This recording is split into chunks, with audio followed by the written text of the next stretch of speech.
Shalom, selamat pagi Bapak Ibu serta saudara yang dikasih oleh Tuhan. Kiranya berkat, damai sejahtera dan sukacita dari Tuhan Yesus Kristus senantiasa menyertai kita sekalian.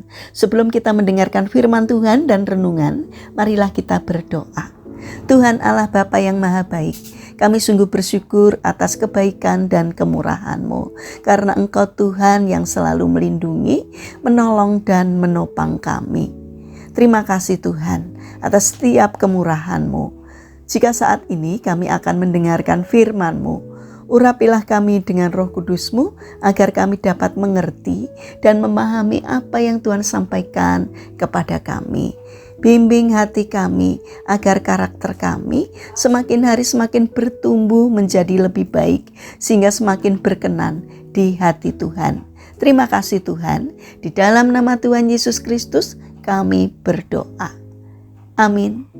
Bapak Ibu serta saudara yang terkasih, bacaan firman Tuhan saat ini diambil dari TB2, kitab Yeremia pasal 31 ayat 3. Demikianlah sabda Tuhan.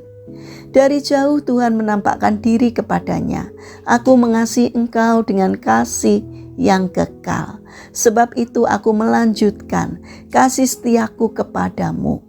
Tema renungan saat ini adalah mengasihi tanpa syarat. Bapak Ibu serta saudara yang terkasih, saat ini persaingan sangat ketat di segala bidang kehidupan, baik dalam dunia pendidikan, pekerjaan, bisnis, politik dan lain sebagainya. Hal ini jika tidak dimaknai dengan benar, akan menimbulkan efek yang negatif, bahkan yang sangat fatal dalam hidup kita. Salah satu contohnya adalah kisah berikut ini. Seorang pelajar perempuan berusia 15 tahun di Malaysia ditemukan gantung diri hanya karena ia mendapatkan ranking 2 di kelasnya. Dan yang lebih menyedihkan lagi adalah bahwa nilai remaja tersebut semuanya adalah A. Hanya saja dia bukan ranking 1, tetapi ranking 2. Tentu bagi kita ranking 2 bukanlah suatu hal yang buruk. Itu sudah prestasi yang sangat bagus. Orang yang berhasil masuk 10 besar saja biasanya sudah dianggap cerdas. Namun rupanya bagi remaja tersebut hal itu adalah sebuah aib yang tak dapat diobati, sehingga ia lebih memilih untuk bunuh diri. Hal ini tidak terlepas dari cara mendidik yang tidak benar dari orang tua remaja tersebut. Remaja itu memang berasal dari sebuah keluarga terpandang di Malaysia. Ayahnya adalah seorang pengacara yang cerdas dan punya karir yang cemerlang. Ia ingin agar anak-anaknya mendapatkan pendidikan yang terbaik dan menjadi ranking 1 di kelasnya. Dan memang anak-anaknya dikenal sangat pintar. Itulah sebabnya keluarga tersebut sangat disegani oleh masyarakat sekitarnya. Namun tanpa disadari, sebenarnya ayah tersebut sudah menyiksa anak-anaknya, bukan saja secara fisik, tetapi juga secara batin. Secara fisik, sebab sejak belia, anak-anak sudah dipaksa untuk belajar dengan keras dan jarang diberi waktu bermain serta dilarang untuk bergaul dengan anak-anak seusianya. Sehari-hari anak-anak tersebut hanya disibukkan dengan membaca buku dan belajar. Secara batin, karena sang ayah selalu mengaitkan kasih sayangnya dengan prestasi anak-anaknya.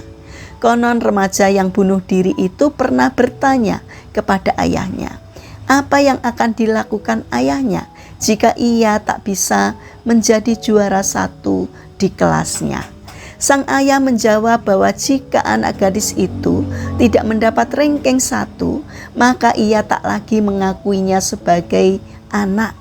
Dari sini dapat kita lihat bahwa ayah tersebut tidak memperlakukan anaknya dengan kasih sayang yang sepatutnya. Ia hanya menyayangi anaknya jika menjadi ranking 1 yang sebenarnya bukan demi kebaikan anak tersebut, tetapi demi harga diri sang ayah di hadapan banyak orang. Bapak, Ibu, serta saudara yang terkasih, sebagai orang tua, janganlah kita lebih mengutamakan prestasi anak-anak kita daripada kasih sayang kita kepada mereka. Apapun keadaan mereka, kita tetap harus mengasihi mereka. Sudah seharusnya kasih sayang kita tidak berubah hanya karena prestasi mereka tidak seperti yang kita harapkan. Sebaliknya, kasihilah mereka secara tulus dan tanpa syarat, sebab Tuhan juga telah mengasihi kita secara tulus dan tanpa syarat, bahkan rela mati bagi kita ketika kita masih berdosa. Mari kita bangun karakter mengasihi tanpa syarat dengan menerima orang yang kita kasihi apa adanya, karena Tuhan Yesus juga telah mengasihi kita tanpa syarat. Mari kita berdoa. Tuhan Yesus yang Maha Baik, ajarilah kami untuk mengasihi anak-anak kami dan orang-orang yang ada di sekitar kami dengan tulus, bagaimanapun keadaan mereka. Terima kasih Bapa atas firman-Mu. Mampukan kami untuk melaksanakan firman-Mu di dalam kehidupan kami. Bapa yang Maha Kasih, kami berdoa bagi mereka yang terbaring sakit, kiranya Tuhan memberkati setiap upaya yang mereka lakukan. Kiranya Tuhan juga berkenan hadir untuk menjamah dan menyembuhkannya. Bapa yang Maha Kasih, kami ingin menyerahkan aktivitas kami sepanjang hari ini ke dalam tangan-Mu. Berikanlah semangat dan ketekunan di dalam menjalankan apapun yang kami kerjakan. Kiranya Tuhan senantiasa memberkati sehingga itu mendatangkan sukacita, tidak hanya bagi diri kami, namun juga bagi sesama kami. Terima kasih Tuhan, kami serahkan seluruh doa dan permohonan kami hanya di dalam nama Tuhan Yesus Kristus. Amin. Puji Tuhan, Bapak, Ibu, serta saudara yang terkasih. Selamat hari Minggu, selamat beribadah. Kiranya firman Tuhan dan renungan hari ini dapat menjadi berkat bagi kita semua. Haleluya.